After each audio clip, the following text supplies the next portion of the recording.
Right, no, okay, we're nearly there now. At some point. Let's see what's going on here. What's up, buddy? How we doing? How's it shaking? Bam! Oh, what did you see? Just disappear. Oh my god. What the fuck happened there? I couldn't see it, but I felt it.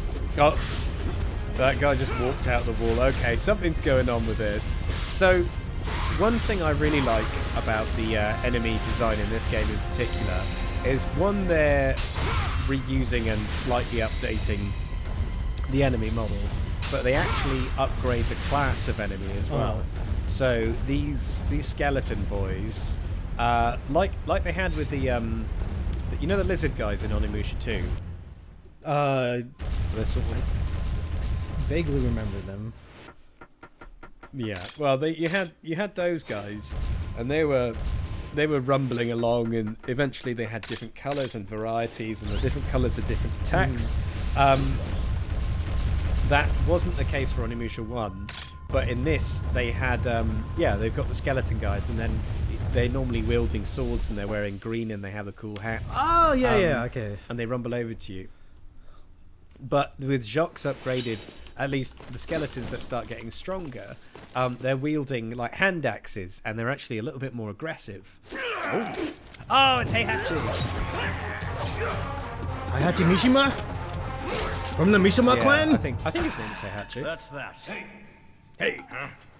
Heihachi, you. Oh, his name is Heihachi, I forgot. I thought he was with the Genma. Okay. Alright. Cool. And here we have Ninja Gaiden ninjas. See, they got the cool scarves and everything. And they do this really annoying trick where they split in half and they don't quite go. They have like a shadow clone technique. Shadow clone jutsu? They've all been watching too much Naruto. Yeah, exactly. Speaking of Naruto, I was scrolling through Twitter the other day, and there was just this one of this random Sakuga things, and it must have been a clip from one of the Naruto movies or like a special or something, because it just had Naruto on these like multiple TVs just beating the shit out of the child. What the fuck? Like unbelievable, like Shippuden Naruto. So like this is before modern Naruto, so like Shippuden Naruto, so where he's like 16, 17, and like there's that kid Konohamaru with the big blue scarf who's always like, big Naruto, you're so cool. And and it's just him like in some kind of competition with him, but he's just knocking the shit out of him like left, right, and center. I've never seen anything like Alrighty it. then. It's like, and everyone's like, God, Naruto, you're going too far, beating up this child. It's like, no, it's gotta He learn. needs to learn. Just like I learned. I mean, to be fair, Naruto had a Whoa. shittier childhood than he did. Yeah, well, him and that swing constantly, just always together. Yeah. in every flashback, it's always that fucking swing. And I love Naruto. Don't get me wrong, I love it. It's so stupid. And It's a great, ninja show. but fuck me. Yeah. Well, it was one of those things. It's almost as bad as Dragon Ball with the whole filler stuff, and the filler being noticeably worse than any of the even the bad points of the story. So I even put filler, even once the story was actually finished, right? So even once the manga was finished for quite a while, they still deemed to put filler at like the 95% mark for like 8 weeks. Jesus. This is so typical, because they're just like, no, we got to drag it out and milk it as far as we possibly can. It's ridiculous. I don't seem to like it. At least Bleach's filler had the decency to be so terrible you could just ignore it. I think at that point they embraced the terribleness and just kept going. Oh no, I love Bleach. It's great. I love Bleach even if it. Ah no! Like the whole manga thing, man. The 1,000, it had the most heavy metal title for the fucking the last arc as well. The 1,000-year Blood War. How sick is that? It's so cool, and it got really metal as well. It's just like Kubo Tite got really fucking tired of drawing it and just sort of gave up. It's like, oh, fuck this. It's a shame. Yeah, I mean, to be fair, the man has so much style, and he was just like, come on, here we go. There we go. Have you seen Burn the Yeah. Witch yet? I've read some of it, and it's Yeah. pretty. I like that it's set in England for a change. It's supposed to be But it's like- like a continuation of Bleach because it's in the same universe. Is it? I don't know about that. Unless you have British Soul Reapers, which is I'm all over that. That'd be hilarious. but yeah, I mean, I suppose there's like a spirit world, but it's more about dragons than it is like spirits. I don't know. Where did you hear that it was a continuation? Was it in like the blurb? It's in the wiki. Really?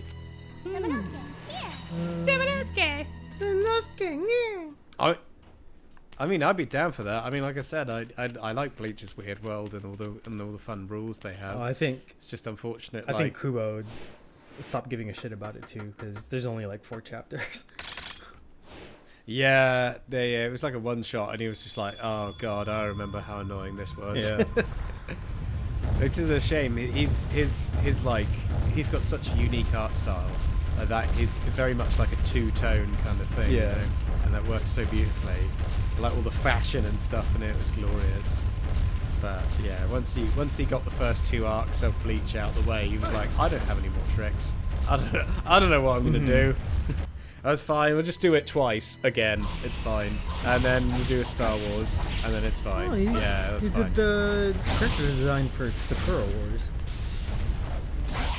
I need to play that game. Ooh, that sounds familiar. What's It's that like dating sim game RPG with mechs. dating sim, you say? With mechs? That What? takes place in the Toa era. Wait, in like ancient Or not Japan with not mechs? ancient Japan. Let's see. Showa? What era was? Hold on.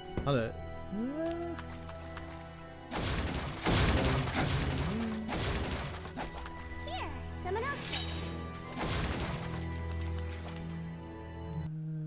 Oh, hang on a sec, we got a new orb. We got the next step of the Samanosuke. It's a big old fucking axe. Big old X. Boom!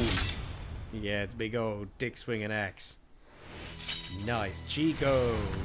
Hey boys, let's have a party! Boom! Yeah, it's basically the big hammer from Onimusha 2. Oh, the Taisho. Which have no complaints here. Yeah. What was that, like 14th century? Taisho from 1912 to 1926. Wow, yeah, my fucking Japanese history is terrible. So that was after the Meiji era, I presume. Yeah, that's when they started getting really rascally, and then you had the Showa. I think the Showa era was afterward, which was the old Second World War. Oh, you cheeky boys. Anyway, yeah, that's when it takes place. It looks pretty fun. I need to play it. See if it's. Yeah, well, I still need to get around to playing 13 Sentinels. Oh my god! Really psyched. Holy shit! Let me tell you about 13 Sentinels, my friend. Don't tell me anything. I don't need to know. It's a platinum. It's not platinum. Vanillaware. It's a Vanillaware, which is just as good as platinum, but in different ways. Oh, Vanillaware. They know character designs. What's his name? George Takami. I think. What is it? I think his name is George, or at least that's his handle. Yeah. One of the writers. George Kamitani. One of the George Kamitani. He's a rascal. That guy. He knows good game. And he knows design. good art. Jesus. And yeah, he's a cheeky rascal. Oh, you kept that under your belt. I didn't know you've been playing 13 Sentinels. I finished it. It went on sale in like October. And Really? Oh, it was on sale. and I fucking binged the shit out of it. It's so good. The gameplay. To be fair, I haven't not so much. Yeah. I think it's maybe because I'm not such a fan of visual novels, if I'll be honest. But I know that there's some cool shit in there, and I'm willing to check it out if I can get past the visual novel aspect. And to be honest, I'm really enjoying what am I playing at the moment? Fuck, it's basically a visual novel. Come on, brain, you can do it. Disco Elysium. I'm really enjoying Disco Elysium. So maybe I can put away my sensibilities and just binge the most anime shit ever. For how good the story is, I think you're gonna like it anyway. But also, in order to progress in the gameplay, you need to go through the story. Yeah, sweet. Yeah, there's some. One of the things, a couple of the podcasts I listen to, like the Castle Super Beast guys, they like when it was the hype was real and you had them going through it, and then they some of them stopped playing it for a while and then started going through it, and they're like, I don't know what's going on anymore. And it's so good. But looks like there's a really good like glossary and bestiary, and not bestiary, but you know what I mean. There's a good bestiary. God, I'm thinking of Castlevania. Like a story guide. Yeah. It just how these things link together. Like the excellent Guilty Gear Strive has this amazing map network about all the characters' relationships at what point in time throughout all of the games and stuff. It's quite amazing, and I'm really happy that games that might not necessarily be about this crazy story in the first place, but recognize that they have the most batshit fucking shit going on. So that makes me happy. Yeah, as you progress, you get these points that let you unlock not only levels and upgrades, but these story bits where it'll pick up different items you see throughout the game, and it'll go more into detail in it. Oh, that's so fucking good! Yeah.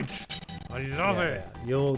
Oh my god, I want to hear everything after you beat that game, because there's it flew under the radar. No one, except for a handful of people that actually played through it, fucking gush about that game, and I gush about that game. Such a shame. It's such a shame, because that game is I support pretty much anything vanilla where I'd always give them 100% of my support. But my situation at the moment, I enjoy having my own kind of space, but sitting down and playing a visual novel on the TV, it's with living with my folks at the moment, it's not very helpful. Well, don't think of it as a visual novel, because you actually do interact with the world too. What do you say? Yeah, but I've seen some of the character designs, and I'm like, I know if any of my parents walk in, they're like, Bertie, you're 29. What's going on? And you're like, don't worry about it. Don't worry about it. It's boob. Don't worry about it. There's boobas. Don't look at it. Don't look at it, Dad. Jesus. You can't tell me what to do. Are you winning, son? Oh, God.